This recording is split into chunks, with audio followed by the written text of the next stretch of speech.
Hello नमस्कार जय श्री राम साथियों, आप सभी साथियों का हमारे यूट्यूब चैनल में स्वागत वंदन आभार। साथियों, एएलपी और टेक्नीशियन की शानदार साइंस की क्लास स्टार्ट हो चुकी है। ये जो क्लास रहने वाली है एग्जाम के दृष्टिकोण से काफ़ी ज़्यादा महत्वपूर्ण है। जून से आपके एग्जाम स्टार्ट हो रहे हैं, इसलिए ये जो क्लास होने वाली है ये आपके लिए काफ़ी ज़्यादा महत्वपूर्ण होने वाली है। साथियों, एक बात याद रखना कि रख हौसला वो मंजर भी आएगा, कि रख हौसला वो मंजर भी आएगा, प्यासे के बाद चलकर समंदर भी आएगा, थक कर न बैठ ये मंजिल के मुसाफिर, मंजिल भी मिलेगी और मिलने का मजा भी आएगा। जी हाँ साथियों, लगातार शानदार जबरदस्त तरीके से मेहनत करते रहिए, सफलता आपको अवश्य मिलेगी। साथियों चलिए क्लास को स्टार्ट करते हैं। इस क्लास में हमने शानदार प्रश्नों का कलेक्शन किया है, तो इसमें हमने पॉइंट टू पॉइंट कुछ अलग क्वेश्चन कलेक्ट किए हैं और ऑप्शन वाइज कुछ अलग क्वेश्चन किए हैं। तो वीडियो में सारी जानकारी के लिए लास्ट तक आपको बने रहना होगा। चलिए आज के प्रश्न को स्टार्ट करते हैं। आपके सामने पहला प्रश्न है कि आंसुओं में कौन सा पदार्थ घुला रहता है। जी हाँ साथियों, आंसुओं में कौन सा पदार्थ घुला रहता है? सामान्य नमक, समुद्र या स्टार्च या ग्लूकोज। तो साथियों आंसुओं में कौन सा पदार्थ घुला रहता है? तो आपका राइट आंसर हो जाएगा सामान्य जो नमक होता है वह आंसुओं में घुला रहता है। ऑप्शन ए हमारे इस प्रश्न का राइट आंसर हो जाएगा। ठीक है, ध्यान रहेगा क्या। अगला प्रश्न क्या है? लोहे पर जंग लगती है। जी हाँ साथियों, लोहे में जंग लगना किस वजह से होता है? ऑप्शन ए है फेरिक ऑक्साइड से, ऑप्शन बी है जलयोजित फेरस तथा फेरिक ऑक्साइड से, ऑप्शन सी है क्षारकीय फेरस एवं फेरिक कार्बोनेट से, ऑप्शन डी है उपयुक्त सभी कारणों से। तो साथियों लोहे पर जंग लगना यह किस वजह से होता है?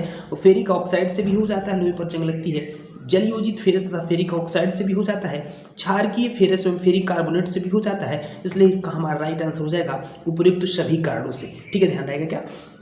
अगला प्रश्न क्या है? अगला प्रश्न ध्यान देना है, इंसुलिन की खोज किसने की थी? जी हाँ साथियों, इंसुलिन की खोज किसने की थी? तो हमारे इस प्रश्न का राइट आंसर हो जाएगा इंसुलिन की खोज किसने की थी। ऑप्शन है आपकी बेंटिंग, डोमेक, रोनोल्ड्रस या हॉर्बी। तो इंसुलिन की खोज किसने की थी? तो हमारे इस प्रश्न का राइट आंसर हो जाएगा बेंटिंग ने इंसुलिन की खोज की थी। किसने? बेंटिंग ने इंसुलिन की खोज की थी। ऑप्शन ए हमारे इस प्रश्न का राइट आंसर हो जाएगा। इंसुलिन की खोज किसने की थी? बेंटिंग ने इंसुलिन की खोज की थी। अगला प्रश्न क्या है? वनस्पति तेलों को घी में परिवर्तित किया जाता है। जी हाँ, वनस्पति तेलों को घी में परिवर्तित किया जाता है ऊष्मा उपचार से, हाइड्रोजनीकरण द्वारा, ऑक्सीजन द्वारा या एंजाइमों के द्वारा। तो क्या ध्यान देना है? वनस्पति तेलों को घी में परिवर्तित किया जाता है किसके कारण? हाइड्रोजनीकरण द्वारा वनस्पति तेलों को घी में परिवर्तित किया जाता है। ऑप्शन बी हमारे इस प्रश्न का राइट आंसर हो जाएगा। ठीक है, अगला प्रश्न क्या कहता है? निम्नलिखित में से कौन सी एक मिश्र धातु है? जी हाँ साथियों, निम्नलिखित में से कौन सी एक मिश्र धातु है? ऑप्शन ए है जस्ता, ऑप्शन बी है स्टील, ऑप्शन सी है सीसा, ऑप्शन डी है एल्यूमिनियम। इनमें से कौन सी एक मिश्र धातु है? तो स्टील एक मिश्र धातु है। ध्यान रहेगा क्या, स्टील एक मिश्र धातु है। इनमें से कौन सी एक मिश्र धातु? स्टील एक मिश्र धातु है। ऑप्शन बी हमारे इस प्रश्न का राइट आंसर हो जाएगा। अगला प्रश्न क्या है? निम्नलिखित में से कौन सी, जी हाँ, निम्नलिखित में से कौन सी ईंधन गैस नहीं? इनमें से कौन सी ईंधन गैस नहीं है? जो भाप अंगार gas, producer gas, house gas या मार्स गैस। ठीक है, तो हमारा प्रश्न क्या है? इनमें से कौन सी ईंधन गैस नहीं है? तो ईंधन गैस कौन सा नहीं है? हॉस गैस जो लॉफिंग गैस होती है वह ईंधन गैस नहीं होती है। तो ऑप्शन सी हमारे इस प्रश्न का राइट आंसर हो जाएगा। ठीक है, अगला प्रश्न क्या है? अगला प्रश्न है निम्नलिखित में से, जी हाँ, प्रश्न को थोड़ा समझते हैं कि निम्नलिखित में कौन सा तत्व प्रबल क्षारकीय ऑक्साइड बनाता है जब ऑक्सीजन चलता है? तो निम्नलिखित में से कौन सा तत्व प्रबल क्षारकीय ऑक्साइड बनाता है जब ऑक्सीजन चलता है? फास्फोरस, सोडियम, लोहा या गंधक। तो क्या ध्यान देना है साथियों? निम्नलिखित में से कौन सा तत्व प्रबल क्षारकीय ऑक्साइड बनाता है जब ऑक्सीजन चलता है? तो आंसर हो जाएगा सोडियम। क्या हो जाएगा? सोडियम। ऑप्शन बी हमारे इस प्रश्न का राइट आंसर हो जाएगा। अगला प्रश्न क्या है? फेदम है। जी हाँ साथियों, फेदम है। फेदम क्या है?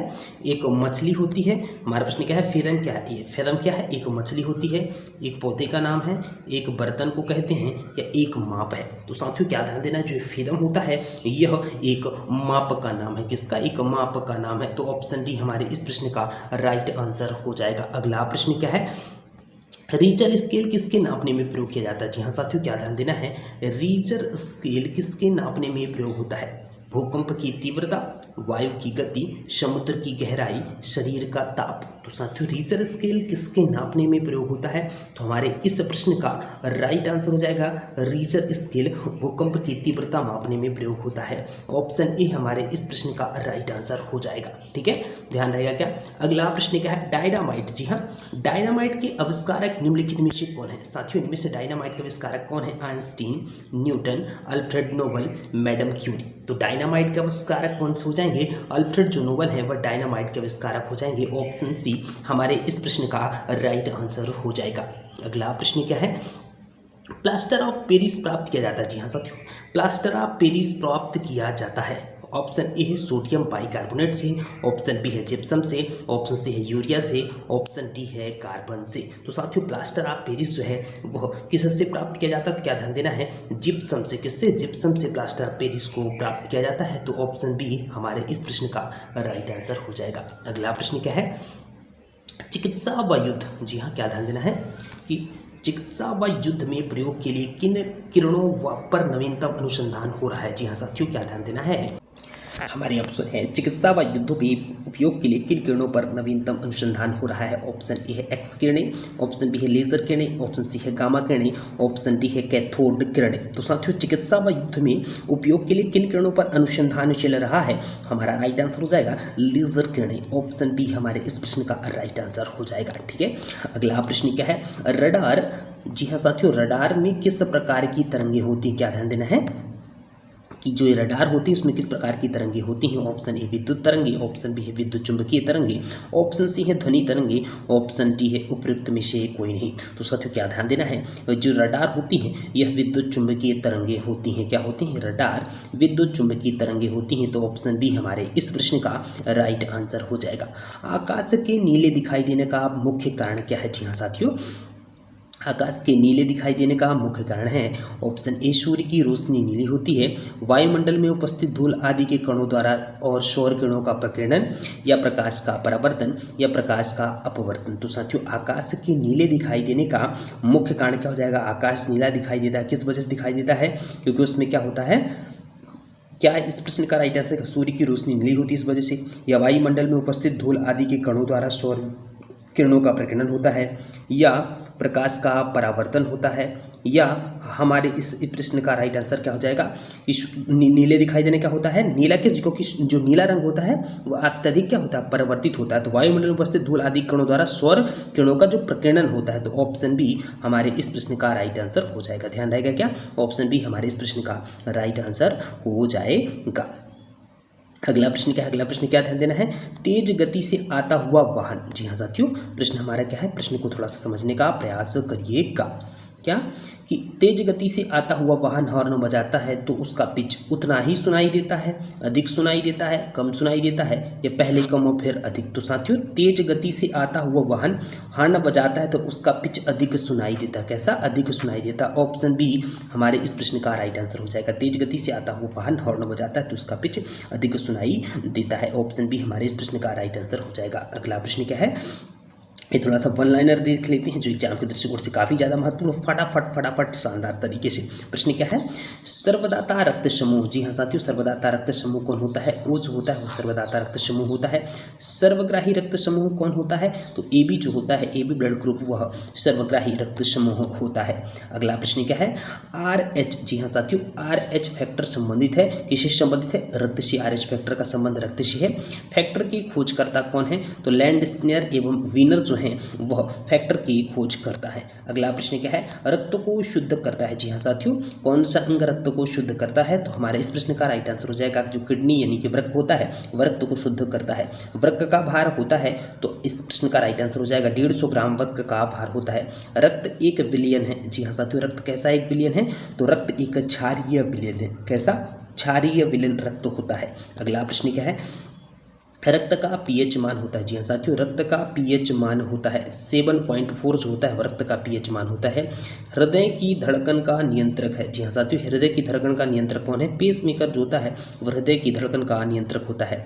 शरीर से हृदय की ओर रक्त ले जाने वाली रक्त वाहिनी क्या कहलाती है? जी हाँ साथियों, शरीर से हृदय की ओर रक्त ले जाने वाली रक्त वाहिनी क्या कहलाती है? जो सिरा है उसको बोलते हैं सिरा, जो है हृदय से रक्त की ओर ले जाने वाली रक्त वाहिनी कहलाती है। ठीक है, ध्यान रहेगा क्या? अगला प्रश्न क्या है? हृदय से शरीर, जी हाँ, प्रश्न हमारा क्या है, हृदय से शरीर की ओर रक्त ले जाने वाली रक्तवाहिनी, हृदय से शरीर की ओर, अभी हमने क्या दिया था, शरीर से हृदय की ओर तो सिरा था, हृदय से शरीर की ओर तो धमनी हो जाएगा, ठीक है, ध्यान रखिएगा। जराविका, जी हाँ, जराविका सेवन क्या है, एक कृत्रिम हृदय का नाम है जराविका सेवन। शरीर में ऑक्सीजन का परिवहन कौन करता है, तो रक्त के द्वारा शरीर में ऑक्सीजन का परिवहन किया जाता है। अगला प्रश्न क्या है, सबसे छोटी अस्थि है, जी हाँ साथियों, सबसे छोटी अस्थि है स्टेपीज, जो मध्यकर्ण में पाई जाती है, सबसे छोटी अस्थि है। सबसे बड़ी अस्थि का नाम क्या है, फीमर, जो जांघ में पाई जाती है वह सबसे बड़ी हड्डी हो जाएगी। सबसे लंबी पेशी का नाम क्या हो जाएगा, तो सर्टोरियस जो है, सर्टोरियस जो है वह सबसे लंबी पेशी हो जाएगी, ठीक है, ध्यान रहेगा क्या। अगला प्रश्न क्या है, सबसे बड़ी ग्रंथि, जी हाँ साथियों, क्या ध्यान देना है कि सबसे जो बड़ी ग्रंथि होती है, सबसे बड़ी ग्रंथि यकृत हो जाएगी, सबसे बड़ी ग्रंथि। सर्वाधिक पुनरुद्ध भवन की क्षमता किसमें होती है, तो यकृत में सर्वाधिक पुनरुद्ध भवन की क्षमता होती है। सबसे कम पुनरुद्ध भवन की क्षमता किसमें होती है, तो मस्तिष्क में सबसे कम पुनरुद्ध भवन की क्षमता होती है, ठीक है, ध्यान रहेगा क्या। अगला प्रश्न क्या है, शरीर का सबसे कठोर भाग, जी हाँ साथियों, शरीर का सबसे कठोर भाग कौन सा है, तो दांत का इनेमल होता है, वह शरीर का सबसे कठोर भाग कहलाता है। सबसे बड़ी लार ग्रंथि कौन हो जाएगी, तो पैरोटिड ग्रंथि जो हो जाएगी वह शरीर की सबसे बड़ी ग्रंथि हो जाएगी। सबसे छोटी यानी वाइट ब्लड सेल कौन सी हो जाएगी, लिम्फोसाइट हो जाएगी, सबसे छोटी वाइट ब्लड सेल हो जाएगी। अगला प्रश्न क्या है, सबसे बड़ी WBC यानी कि वाइट ब्लड सेल कौन सी हो जाएगी, सबसे बड़ी WBC, तो मोनोसाइट्स हो जाएगी, सबसे बड़ी वाइट ब्लड सेल्स हो जाएगी। सबसे बड़ी सिरा, जी हाँ साथियों, सबसे बड़ी सिरा कौन सी होती है, इंफीरियर जो होती है वह सबसे बड़ी सिरा होती है। RBC का कार्यकाल का जीवन काल कितना होता है, तो RBC का जीवन काल 120 दिनों का होता है, कितने, 120 दिनों का जीवन काल होता है। अगला प्रश्न क्या है, रुधिर का थक्का बनने का समय, जी हाँ साथियों, रुधिर का थक्का बनने का समय कितने दिन का होता है, तो 2 से 5 मिनट में रुधिर का थक्का बनने का समय होता है। अगला जो प्रश्न है, हम इसमें क्या पढ़ने वाले हैं, महत्वपूर्ण आविष्कारकर्ताओं के बारे में जानने वाले हैं, जो एग्जाम के दृष्टिकोण से काफ़ी ज़्यादा महत्वपूर्ण होते हैं, ठीक है। तो क्या ध्यान देना है साथियों, ऑक्सीजन की खोज किसने की थी, तो सीले और प्रिस्टले ने ऑक्सीजन की खोज की थी। अक्रिय गैस यानी कि आर्गन जैसी गैसों की खोज किसने की थी, रैमजे और रैले ने अक्रिय गैसों की खोज की थी। थोरियम की खोज किसने की थी, तो बर्जेलियस ने थोरियम की खोज की थी। टेलीविजन का आविष्कार किसने किया था, J.L. बेयर्ड ने टेलीविजन का आविष्कार किया था। बैरोमीटर का आविष्कार किसने किया था, टोरिसेली ने बैरोमीटर का आविष्कार किया था। इन प्रश्नों को सिर्फ आपको रीड करना है, समझना और सुनना होता है, याद नहीं करना होता है। जब आप 2 से 3 बार 4 बार रिवीजन कर लेंगे, ऑटोमेटिक प्रश्न दिमाग में फीड हो जाते हैं। याद करने का प्रयास नहीं करिएगा क्योंकि याद जल्दी नहीं होते हैं। रेल इंजन क्या हो जाएगा, रेल इंजन का आंसर हो जाएगा किसने को थी, जॉर्ज स्टीफेंसन ने रेल इंजन की खोज की थी। ग्रामोफोन की खोज किसने की थी, एडिसन ने ग्रामोफोन की खोज की थी। दूरबीन की खोज किसने की थी, गैलीलियो गैलीली ने दूरबीन की खोज की थी। अगला प्रश्न क्या है, भाप इंजन, जी हाँ साथियों, भाप इंजन का आविष्कार किसने किया था, जेम्स वाट ने भाप इंजन का आविष्कार किया था। विद्युत चुंबकीय प्रेरण की खोज किसने की थी, फैराडे ने विद्युत चुंबकीय प्रेरण की खोज की थी। एक्स किरणों की खोज किसने की थी, रोएंटजन ने एक्स किरणों की खोज की थी। लघु गणक की खोज किसने की थी, जॉन नेपिनिये ने लघु गणक की खोज की थी। तो साथियों ये थे आज हमें सब शानदार जबरदस्त तरीके से क्वेश्चन, कुछ क्वेश्चन हमने ऑप्शन वाइज करवाए, कुछ क्वेश्चन वन लाइनर करवा दिए। तो इसी तरह से हमारी शानदार डेली क्लास चलने वाली है, साइंस की क्लास, जो एग्जाम के दृष्टिकोण से काफ़ी ज़्यादा महत्वपूर्ण। इसी प्रकार हमने SSC GD में लास्ट टाइम जबरदस्त तरीके से धमाल किया था, उसी तरीके से ALP वालों के लिए शानदार जबरदस्त क्लास रहने वाली है। इसलिए आप सभी साथियों मन लगा कर डेली हमारी क्लास को देखें और अपनी तैयारी को मजबूत बनाएं। साथियों यदि आज की हमारी क्लास अच्छी लगी हो तो हमारे चैनल को लाइक और सब्सक्राइब जरूर करिएगा और यहाँ तक वीडियो देखने के लिए आप सभी साथियों का तहे दिल से आभार और धन्यवाद। जय जय श्री राम।